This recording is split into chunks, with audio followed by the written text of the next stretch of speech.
በስመ አብ ወወልድ ወመንፈስ ቅዱስ አሐዱ አምላክ አሜን። ሰላም ናይ እግዚአብሔር ቤተሰብ ናይ ሰንበተ ክርስቲያን በረኸት ረድኤት ከምኡውን ናይ ስላሴ ጋዝታ ዓለም በረኸት ረድኤት የካፍልና ሎማዓንቲ ስላሴ በረኸት ኮነና ኻኒ ሕፅር ዝበለት መዝሙረለትና በሓደ ኮይና እንዘምራ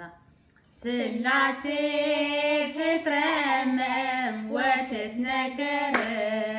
ስላሴ ትትረመም ወትትነገር ስላሴ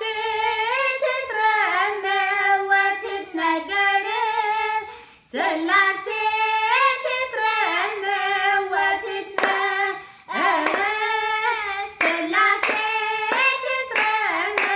ወትትነገር ስላሴ ትትረመም ወትትነገር ስላሴ ትትረመም ወትትነገር ስላሴ ትትረመም ወትትነገር ስላሴ